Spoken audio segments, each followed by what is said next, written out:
నా పేరు ఉమామహేశ్వరి. నేను సిడిపిఓగా నాయుడుపేట ప్రాజెక్టులో పనిచేస్తున్నాను. ఈరోజు ప్రాజెక్టు స్థాయిలో పోషణ్ పక్వాడా కింద అంగన్వాడీ టీచర్స్కి మీటింగ్ పెట్టుకున్నాము. హెల్పర్స్ అంగన్వాడీ సెంటర్స్లో పిల్లలకి మెనూ ప్రకారం భోజనం చేసి పెట్టారు. అయితే పెళ్లకూరు మండలంలో కానూరు హరిజనవాడ అంగన్వాడీ కేంద్రంలో ఈరోజు 5 మంది పిల్లలు మెనూ ప్రకారం లెమన్ రైస్ ఆ పిల్లలకి పెట్టడం జరిగింది.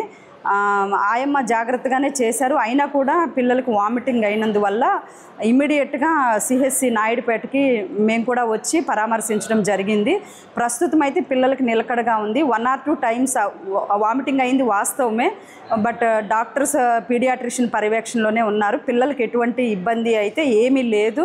ఖచ్చితంగా ఆ పిల్లలు ఒక ½ an hour లోపలే వాళ్ళందరూ కూడా నార్మల్కి రావడానికి అవకాశం ఉంది. ఫుడ్ ఒకటే కాదు, వాటర్ కూడా జాగ్రత్తగా చూశారు. ఎక్కడ ఏ ఇబ్బంది లేదు అని మీ అందరికీ తెలియజేస్తున్నాను. మరిన్ని వీడియోస్ కోసం ఛానల్ ని సబ్స్క్రైబ్ చేయండి. లేటెస్ట్ అప్డేట్స్ కోసం వాట్సాప్ ఛానల్ ని ఫాలో చేయండి.